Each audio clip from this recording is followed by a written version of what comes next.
असां इन वक्त मौजूद आहियूं मटियारी जे इंतहाई क़दीमी स्कूल पीर सरहिंदी प्राइमरी बॉयज़ स्कूल में, जिते स्कूल जी इंतहाई खस्ता हाल है। हिते कई मसला मसाइल आहिनि।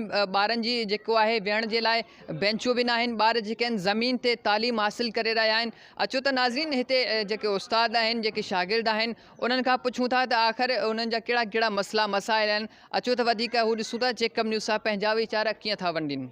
बिजली जी अहिड़ी हालत आहे जे चापोड़ा करनि पिया ऐं कंप्यूटर वाले जी भितियूं किरनि पियूं ऐं फर्नीचर जी असां तमामु को ॾिसो ॿार पट ते पिया तइलीम हासिल कनि।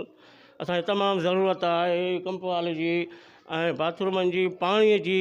महिरबानी करे असां इहो अर्ज़ु करियूं था, असांजो मुतालबो आहे सिंध हुकूमत तइलीम वज़ीर खे त महिरबानी करे असांजो हीउ मसाइलो जल्दी हल करियो। असांजो जेको आहे सिंध हुकूमत खां ऐं ज़िले इंतिज़ामिया खां इहो मुतालिबो आहे त हिते हिन स्कूल जी बिल्डिंग जी मरमत कराई वञे त जीअं असां पंहिंजनि बच्चनि खे जेको आहे सो सुठे नमूने सां तइलीम ॾेई सघूं ऐं उन्हनि जी ज़िंदगी जेका आहे असां तइलीम सां हमवार करे सघूं। असांजे वॉशरूम कोन्हे ऐं असांजे नलको ख़राबु आहे, पाणी बि कोन्हे ऐं भितर चापोड़ा पिया मथां किरनि। असां पट वियो स्कूल में कयूं ऐं हुकूमत खे चयो असांखे जल्द स्कूल ठाहे ॾियो। आहे पानी जी सहूलियत न आई, मथां चापोड़ा पिया करनि, बेंचूं कोन्हनि, असां पट ते वेठा आहियूं त महिरबानी करे केॾी महिल बि हीअ बिल्डिंग किरी सघे थी। असां एजुकेशन वर्क्स वारनि खे एप्लीकेशन ॾिनियूं आहिनि, डिस्ट्रिक्ट मटियारी वारनि खे एप्लीकेशन DCO खे ॾिनियूं आहिनि, पंहिंजे ऑफिसरनि खे ॾिनियूं आहिनि, पर हिन हाल स्कूल न फर्नीचर आहे, न पीअण जो पाणी जी सहूलियत आहे, न कंहिं क़िस्म जी का बि सहूलियत कान्हे। ॾाढो रिस्की हालत में वेठा आहियूं।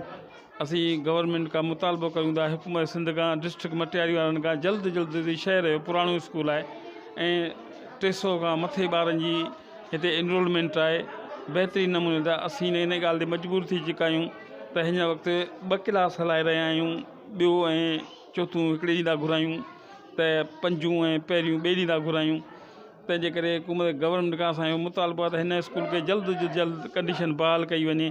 जी कोशिशि पूरी पिया करियूं। असां पंहिंजे औलाद वांगुरु सम्झूं था।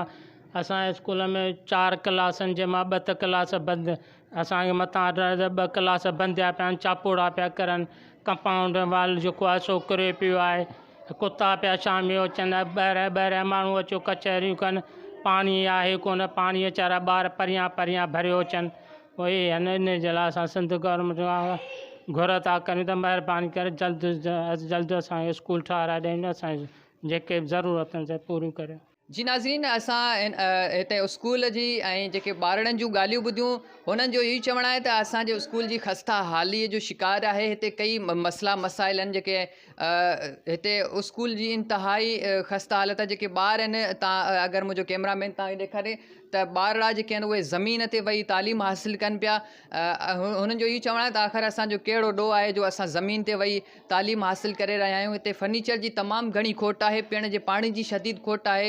हिते जेको हैंडपंप आहे उहो बि ख़राबु लॻो पियो आहे। ॿार जेके आहिनि पीअण जे पाणीअ लाइ बि ॾाढा परेशान नज़र अचनि पिया।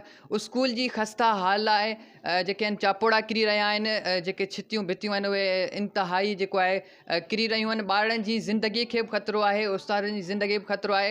हिते जे उस्तादनि जो चवणो त असां जेको आहे सो हिते 300 खां मथे जेके शागिर्द हिते तालीम हासिल कनि पिया, जिन मां टोटल असांजे हिन स्कूल में 4 क्लास हुया, तंहिंमां बि असां जेको आहे सो 2 क्लास हलायूं पिया।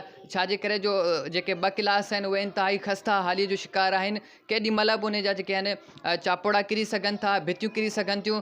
असांजी जानियुनि खे ख़तरो आहे। असां हिते स्कूल में जेका तालीम ॾेई रहिया आहिनि उहो हिकिड़ो रिस्क आहे। केॾी महिल बि असांजी जान खे ख़तरो आहे। हुकूमत सिंध खां मुतालबो कंदे हुननि इहो चयो आहे त महिरबानी करे ज़िले इंतिज़ामिया बि अखियूं खोले ऐं सिंध हुकूमत बि अखियूं खोले। जेके वॾियूं वॾियूं दावाऊं था कनि उहे महिरबानी करे हिन स्कूल जो विज़िट कनि, अचनि, असांजा जेके मसइला आहिनि उहे ॿुधनि, असांजा मसइला जेके आहिनि उहे हल करण जी कोशिशि कनि। महिरबानी करे करोड़े रुपयनि जा फंड अचनि था मटियारी ज़िले इंतिज़ामिया वटि बि। उन्हनि खे हथ जोड़ करे महिरबानी करे असीं हथ ॿधी गुज़ारिश था करियूं त हिन स्कूल खे जल्द खां जल्द जेको आहे सो ठाराए ॾिनो वञे, ताकी असांजे जेका ॿारनि जी जेका पढ़ाई आहे, असांजे ॿारनि जो जेको मुस्तक़बिल आहे उहो जुड़ी सघे। कैमरामैन असदुल्ला मेमण सां गॾु अली फैज़ान, जेकब न्यूज़, मटियारी।